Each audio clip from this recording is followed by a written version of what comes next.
back on. So now I've got the third session. So we just finished our interview with Amy Johnson. Now we're going to go on to talk a little bit about our lean movie for this week. So last week's movie, the one you should have watched, was Stephen Jobs on Quality.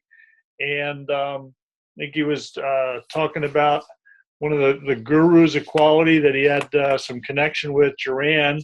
Were there any comments on the discussion that you watched with Steve Jobs? Another celebrity interview, if you will.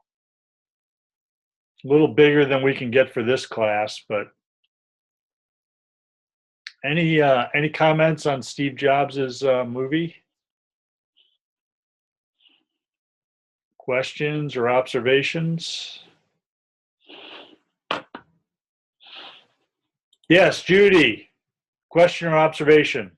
Well, I'm a big Steve Jobs fan, have been for a long time, but I thought that it was very interesting watching his approach to the interview, because every time I've ever heard him speak, he was always very smooth and glib and rehearsed, and he knew exactly what he was going to say. And I was pretty impressed that during the interview, he would stop and actually just think thoroughly about the question that was asked. And I think that really ties in with what Amy was saying and what some others have said, which is, don't, when you're going through the lean process, when you're going through the analysis, and looking at what to take on, don't just leap into it. Stop and think about what the real question is. Yeah. I was very impressed with how thoughtful he was about this, and you don't think, well, did Stephen Jobs sort of think about quality, as it was, making those, building those great companies and making millions of dollars and billions of dollars and that sort of thing. But it looks like it did sort of play a real part and affected him pretty deeply. Cassie, do you have a question or comment?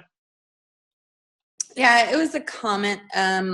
What I liked was what he said about marketing, that a lot of companies want to market how great they are, how quality they are, and that how the Japanese market, they didn't market all their quality achievements because it was the customer's opinion of quality that mattered most and that made the most difference. And then at the end of the video, I wanted to see a video of Dr. Drum because he spoke so highly of him. Yeah.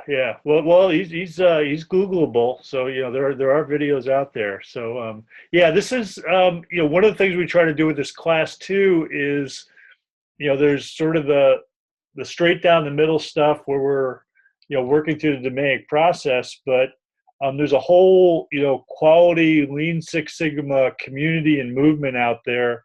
I was sort of amazed when Amy was talking about, having to read 25 books before she can get her black belt.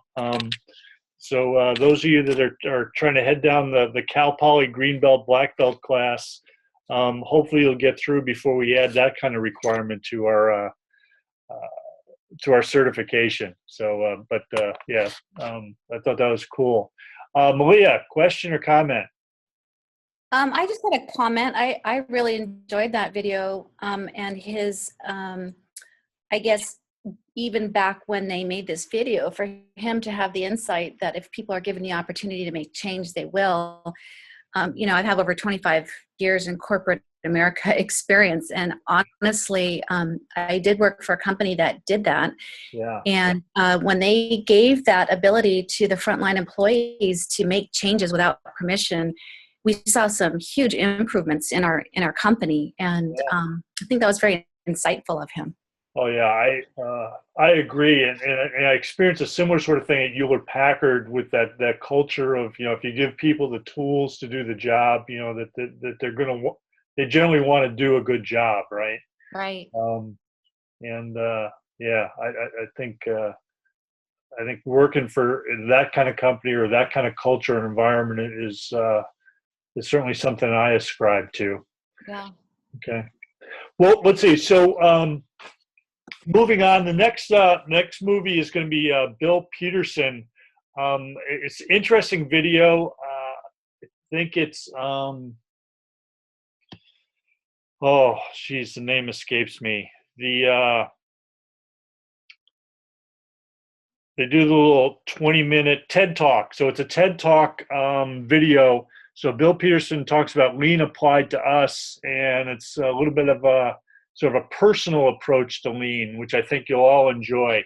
So go ahead and look at that video, and we'll talk about that a little bit next week. Okay.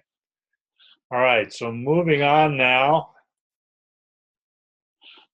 Here's the tips and tricks for this week.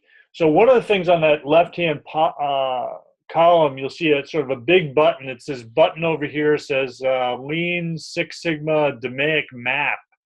And if you click on that, it'll take you to this, essentially a flow chart for the DMAIC process. And when you click on the different elements, it'll open up these questions. So during like the analyze phase, here are some questions. What are the significant input X's affected the outputs of concern?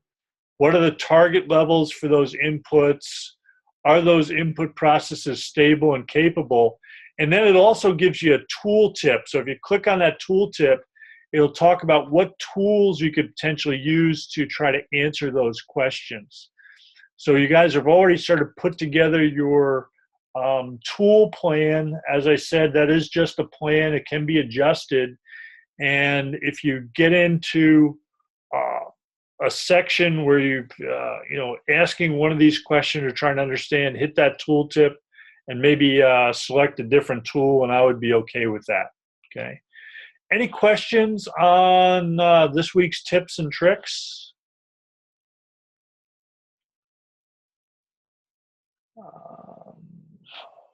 Okay, let's see. And let's see. So we got a question from Cassie. Yes, Cassie, question. Not about the tips and tricks, but I didn't know if we were going to talk about the mini Kaizen. The mini Kaizen. Oh, the mini Kaizen for isn't it due this Sunday? For MoreSteam, due this Sunday. Yeah, let me roll back. Thank you for pointing that out, Cassie. Let me just go ahead and roll back here. Whoop. Yeah, so we got the mini Kaizen, is due the 7th. So let me go ahead and talk about that. So there is an assignment on the portal. There is and Laura, you can sort of help me. I think we've got a template, and it's to submit. Is it submitted in the form of a Word document, correct? Laura? Hi, sorry. I was just going to verify that. I'm pretty sure that's how it is. Yeah, so it's a Word document. So what on that quickie Kaizen, what I would like you to do, I think we've all now sort of gone through the MoreSteam, a lot of the MoreSteam material. We've also had some experience with Engine Room. Maybe if you've tried to do some of those tutorials or you've tried to do some of those tools, what I want you to do is identify a problem, come up with some sort of potential root cause for that problem or an issue, and make a suggestion on how that can be improved. All right. So it's really just got maybe 3 parts to it. What's the problem? What is the potential root cause of the problem? And then what kind of potential solution? And I want you to share that back with me in like a 1-page document and submit that on the course portal. So there'll be an assignment submission for that. Okay. And I just checked the site too, and we do have an example posted underneath the assignment there, so you can go ahead and check out the example to see what sorts of things we're looking for as well. Right. And generally what we do with these things is we take all these quickie Kaizen suggestions. We do a little sort of an affinity process. You don't have to worry about that, but Laura and I will, where we organize them into sort of categories.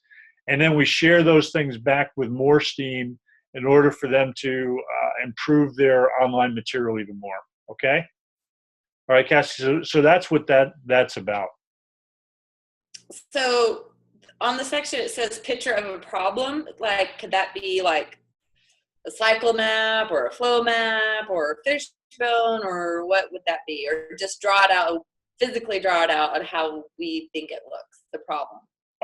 So the problem might be, it might be, so if you're doing a tool on Engine Room and you having trouble sort of cut and pasting, or when you cut and paste it, it comes out, I don't know, skewed on the page, or it doesn't sort of, paste correctly, I would take a picture of that problem, and that would be what we're looking for, right?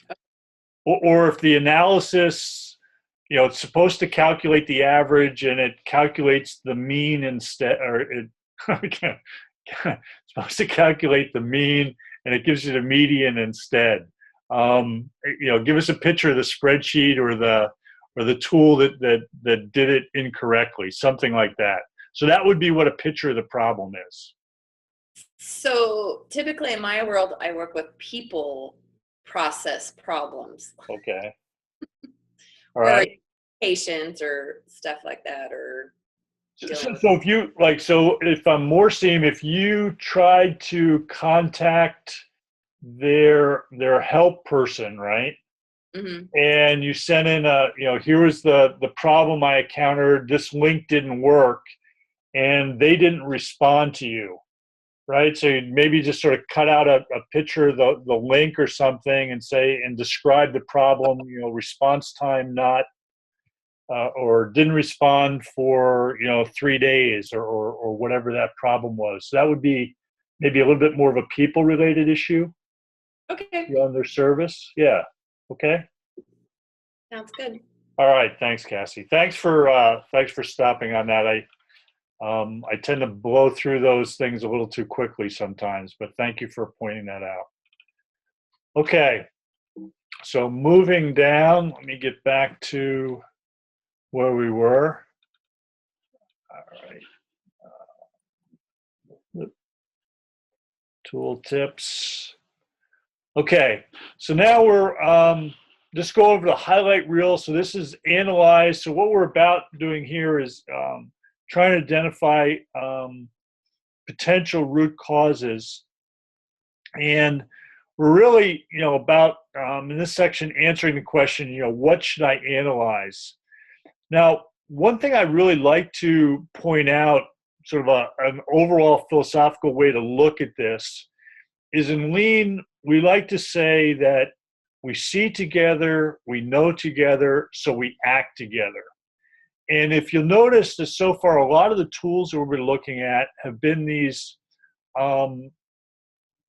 team-based visual tools so that we could get up there on a whiteboard or on a flip chart and work with teams. So doing things like cause and effect diagrams as a team, doing box plots, scatter plots to see what the data looks like, gets that effect. We see it, we know it, and then we act, right? So you're trying to get the buy-in because everybody sort of participated in this. In this section, there's a little bit more of a Six Sigma twist in that a lot of these analysis tools that we're looking at are not things that teams can do together. It tends to be an individual effort. So when Amy was talking about the prep work for doing a 2-day Kaizen event where she's collecting a lot of data, doing a lot of the pre-analysis, this would be the kind of thing that you would do as a black belt or green belt maybe. And this would be where I would maybe modify this little, 3-part statement to say, I analyze, so I do either a correlation analysis, a simple regression, I do a multiple regression, I'm doing a sample size calculation. I analyze, but we see together, I'm going to show this to you, we're going to go over it, we know together, we try to understand what the analysis is trying to tell us, and therefore we then go forward and we act together, all right? So that's what I think this analyze one section is about, and identifying root causes. Any questions about other sections in here, other parts of this, trying to get down to the root cause on some of these problems? Okay. Go ahead and see that. All right. So moving on, let's see. I want to ask a sort of a question, Laura, real quick. Did I stop the recording when I was we were done with the speaker, Amy? I think I did.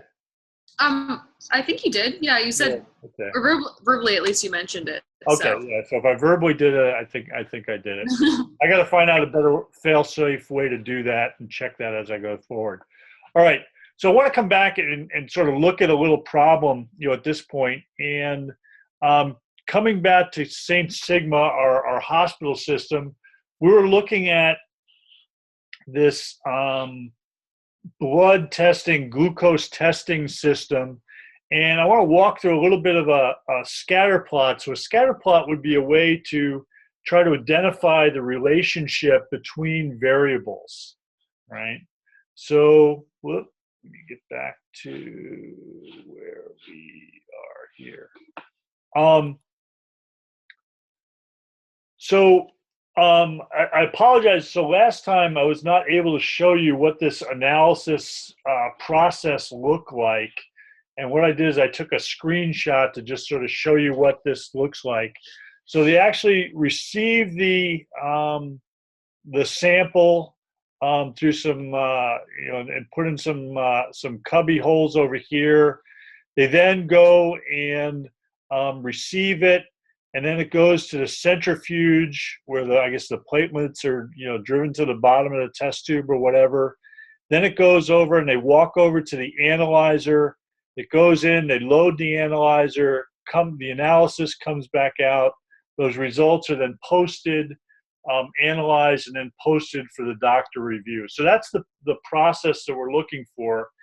And the data or the issue that we're addressing or trying to focus on is the total time it takes to go through all those process steps, or the cycle time for that entire process.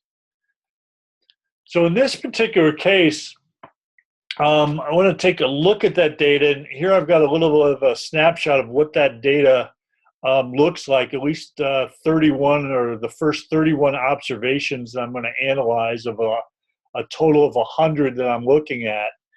And when I look at this, I've got the observation, the hour of the day, I've got the total cycle time that it took, and I've got the order priority. So what I'm looking at here is I'm trying to figure out is, okay, is there some relationship here between the demand for glucose testing and the cycle time, right? And what I've done is I've looked in for what this data is I've taken each hour of the day, so 0 through 23 or 24 different hours. When I've had data for that particular hour, I looked at what the demand was during that hour, and I calculated an average or a mean for that particular hour of the day. So I've got a demand of 3 tests, and it took 43 hours. I had a demand of 2 tests, and it took 53 or 55 hours. So I'm going to take a look at in a scatter plot. I'm actually going to use a MoreSteam Excel template, and we've got these Excel templates. There's a whole long list of them on your Fullerton portal. So you can go ahead and look at it. It's underneath the mini project, some of the mini project resources. So if you go ahead, you will find these Excel templates. And if you want to use Excel templates as opposed to using Engine Room, that is fine. So you can go ahead and use either one. This is perfectly acceptable. So in this class, we're pretty, or we are open. You can use Excel. You can use the engine room. You can use Minitab, or you can use some other statistical software analysis program. I tried to put this together in how it might look if you're going to do it for your mini project. So here I've talked about why the tool was selected. So I selected a scatter plot, and I said that the scatter plot was selected in this case to better understand if there's a relationship between the time it takes to do a blood test, or the cycle time, and the demand for a particular period of time. And then I went and I actually did the tool. In this case, I used that MoreSteam Excel template and plotted it out. So it's a little bit small here for you to see, but generally a upward trending relationship. So as demand increases, then the cycle time also increases, and it looks like there's a linear relationship there. And when I look at this, my interpretation is that the scatter plot shows that there's a positive relationship, right? I'm going to state the obvious, that the R squared for this is calculated to be 0.48. So we actually did a linear regression and calculated the R squared value. So that means that the demand or load on that test explains about 48% or almost half of the variation in cycle time. So coming from the statistical world into the management language world, I'm going to tell my manager that it explains about half the variation. And maybe trying to be a little bit more prescriptive, we could try to even out the load on the system so we won't get particularly high values. So if we can move some of the demand from those high periods into low periods, that might be one way that we could improve our overall cycle time. And then the other observation, since we only explained 50% of the variation, one thing I might want to go back and look for is, well, what are the other sources of variation, for this data? Or what else, what are the other X's that are contributing, all right? So that would be how I might handle one of my tools for my project, just doing a little scatter diagram and a linear regression analysis. It's actually two tools combined in here, but I just counted that as one tool for my project or for this particular example. Are there any questions about that? How to sort of do a scatter plot, or how this would work in a mini project?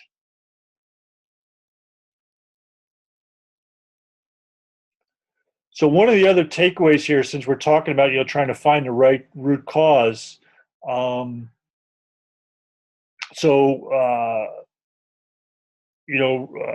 correlation does not necessarily equal causation, but I'm starting to develop a suspicion that demand variation or increases in demand could be a problem with my cycle time. All right. So that was working through a little problem. Here's a little hidden gem. This 5Y analysis sheet in section 8-6 on MoreSteam. I've got the example here. Here's my 5Y analysis sheet. 5Ys is a great tool for, I think, teams to talk about what the root cause is. You're always trying to ask, one more why question, trying to get down to the root cause. When you're doing 5Ys, one thing I always like to say is, you keep on asking why until you get down to the level that it says it's management's fault. Because at the ultimate, level, you're always sort of getting down to, management is the cause of the problem. And then you back up one, because it's real hard to fix management. But probably if you go one level above that, that'd be about as deep as you maybe want to go for root causes.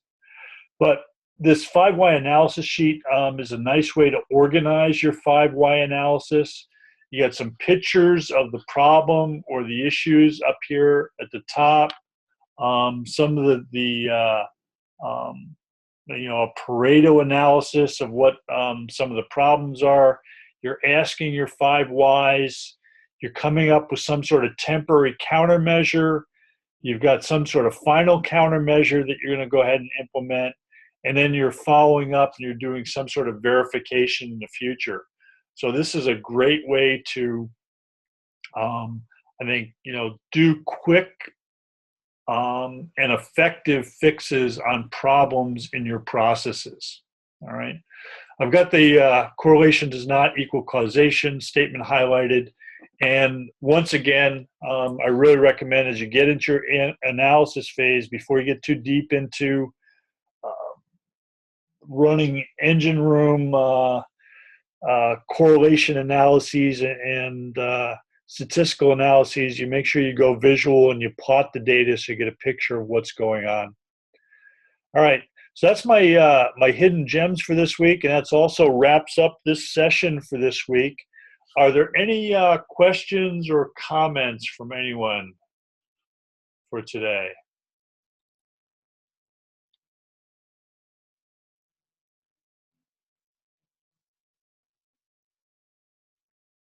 Okay, well, let's see. Yeah, so that's going to be it for today. So that wraps up session 8 on MoreSteam. We'll be back into session 9 next week. I'll be here once again talking to you. If you have any questions in the meantime, I know I've got a couple of students I'm scheduled to talk to tomorrow about their mini projects, but I'm always happy to set time aside other than here in the classroom in the evening to talk to you guys and work with you on your projects. All right. So with that, and also hopefully next week my video will be working. So that's it for now from Seattle. Laura and I are both here in Seattle, I guess on different sides of some body of water or something. I'm not totally oriented with the geography as well as I might be, but I'll be back in San Luis Obispo next week to talk with you guys. Okay, so with that, I'm going to go ahead and stop my sharing my screen, and I'm going to go ahead and end the meeting. Take care, everybody. Bye.